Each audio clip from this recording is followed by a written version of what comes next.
warahmatullahi wabarakatuh.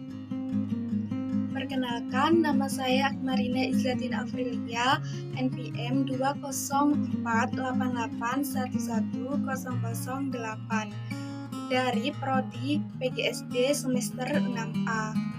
Nah, di sini saya akan menyampaikan tentang laporan penelitian tindakan kelas.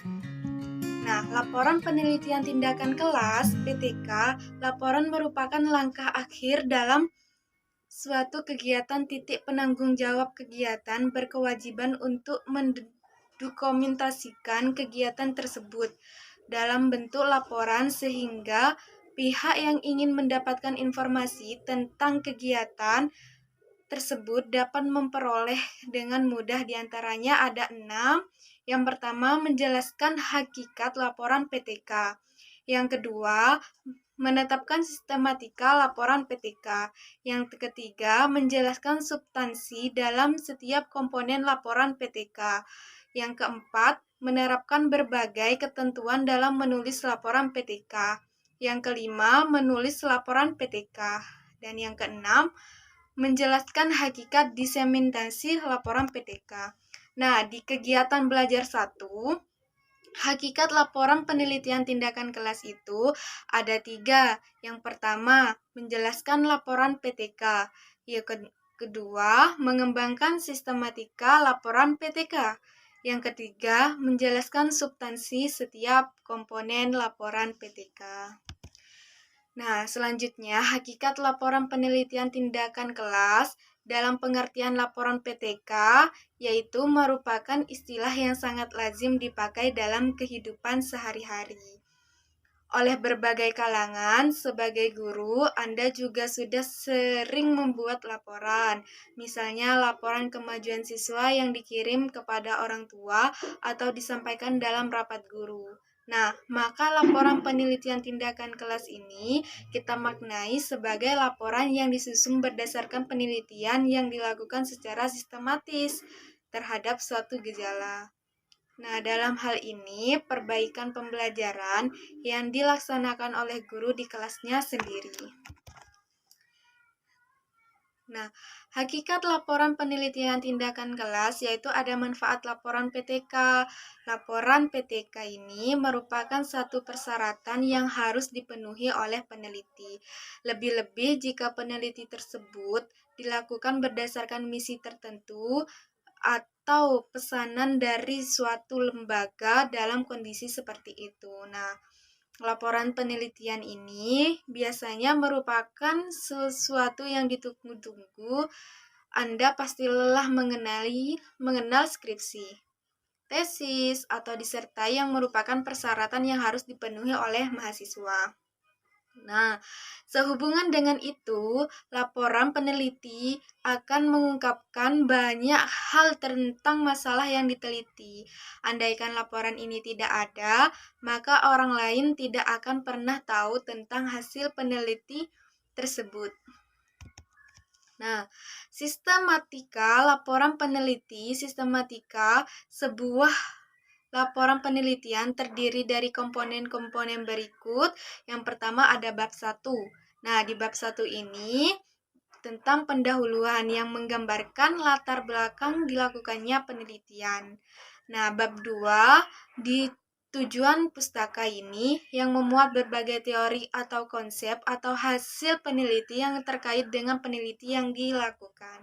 Yang ketiga ada bab 3 yaitu tentang metodologi. Nah, di sini yang memuat desain penelitian, populasi, dan sampel.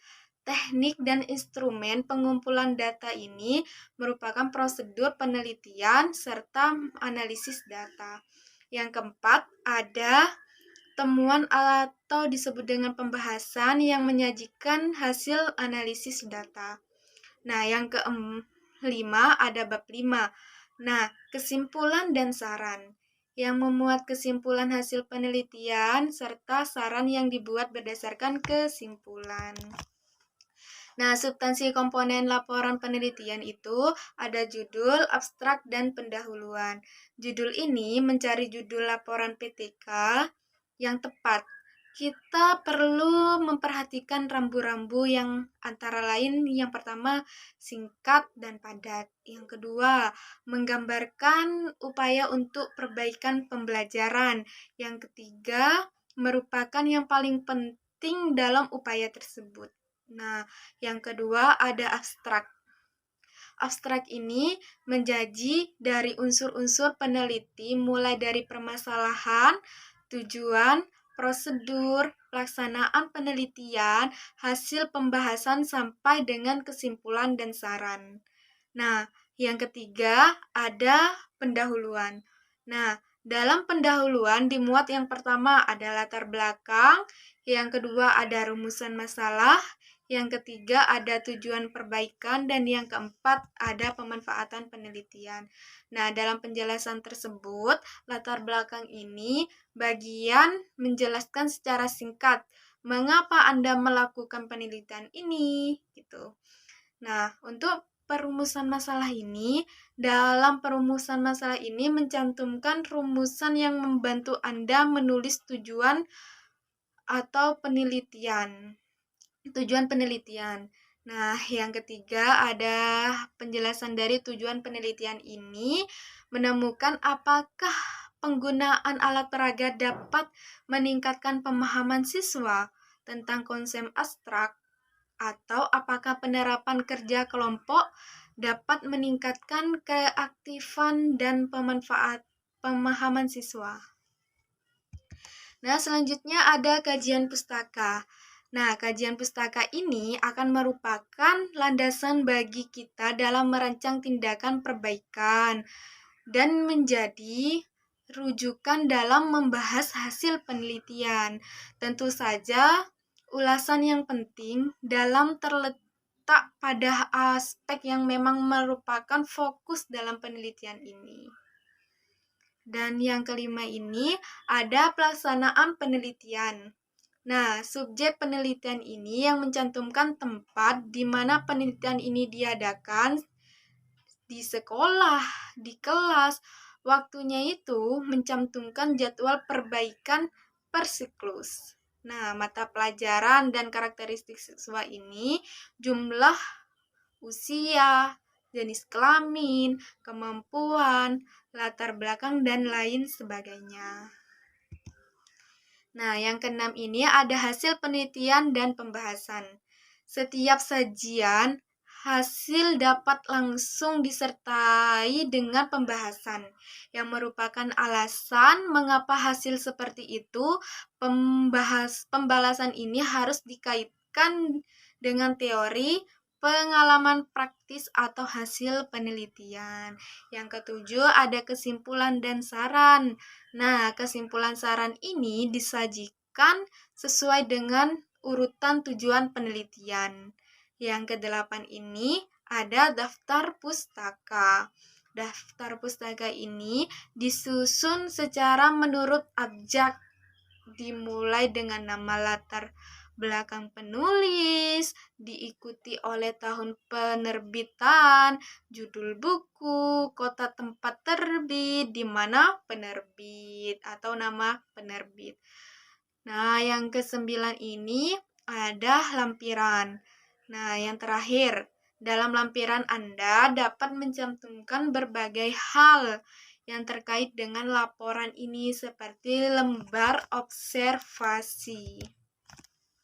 Nah, yang kegiatan belajar 2 yaitu tentang menulis, mendiseminasikan laporan penelitian tindakan kelas. Kegiatan belajar menulis dan mendiseminasikan ini akan mengajak Anda untuk mengkaji berbagai ketentuan tersebut dan sekaligus menerapkan dalam menulis laporan PTK diantaranya. Yang pertama, menjelaskan berbagai ketentuan dalam menulis laporan penelitian. Yang kedua, menulis laporan penelitian dengan menerapkan berbagai ketentuan.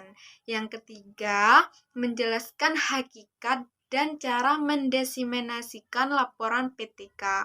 Yang keempat, mendiseminasikan laporan PTK. Nah, berbagai ketentuan dalam menulis laporan PTK ini, yang pertama, yaitu etika penulisan. Nah, di etika penulisan laporan penelitian ini ada 3 komponen yang sangat perlu diketahui oleh para penulis karya ilmiah, yang tentu saja berlaku juga bagi penulis laporan penulis. 3 butir tersebut adalah kejujuran, objektivitas, dan pengutipan. Yang kedua, ada penggunaan bahasa tulis. Dalam menulis laporan penelitian ini ada kaidah-kaidah bahasa tulis yang harus diperhatikan dan diterapkan secara cermat. Nah, berikut ini ada kaji 4 kaidah bahasa yang sangat menentukan kualitas laporan Anda, yaitu ada pilihan kata, struktur kalimat, pengembangan paragraf, dan ejaan. Yang ketiga, ada ketentuan teknik, yaitu ketentuan teknik. Hal ini kita hanya akan membahas 3 hal itu, yaitu ada sistem penomoran, yang kedua ada campuran dan angka, huruf, yang ketiga ada huruf dan margin dan spasi. Nah, di sini ada sistematika penomoran menggunakan angka. Nah, ini adalah contoh menggunakan angka.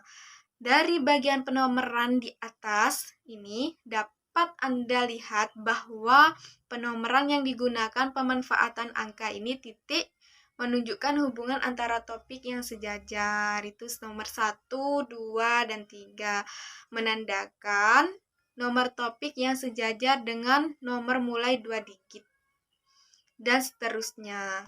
Selanjutnya ada campuran angka dan huruf. Nah, ini contohnya. Jika topik yang bernomor mempunyai sub atau anak lagi, nomor yang digunakan adalah huruf kecil. Setelah huruf kecil digunakan huruf angka dengan tanda kurung separuh. Dan setelah itu huruf kecil dengan tanda kurung separuh, selanjutnya huruf dengan tanda kurung penuh. Ada huruf dan margin dan spasi. Nah, di sini ini margin kiri sekitar 4 cm, margin kanan 3 cm, margin atas 4 cm, dan margin bawah 3 cm.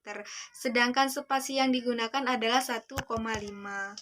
Nah, di sini mendiseminasikan laporan PTK. Yang pertama ada hakikat diseminasikan, yaitu perlu Anda didiseminasikan agar para guru lain mengetahui apa saja yang sudah pernah dikerjakan oleh sejawatnya dalam upaya memperbaiki pembelajaran. Nah, yang kedua ada cara mendiseminasikan laporan PTK. Nah, tentunya lebih Anda mengetahui syarat-syarat yang harus dipenuhi oleh sebuah artikel agar dapat dimuat. Aturan tersebut biasanya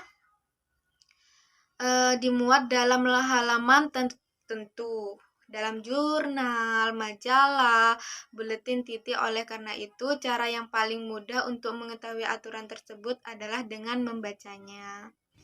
Nah, sekian dari laporan penelitian tindakan kelas. Saya akhiri. Wassalamualaikum warahmatullahi wabarakatuh.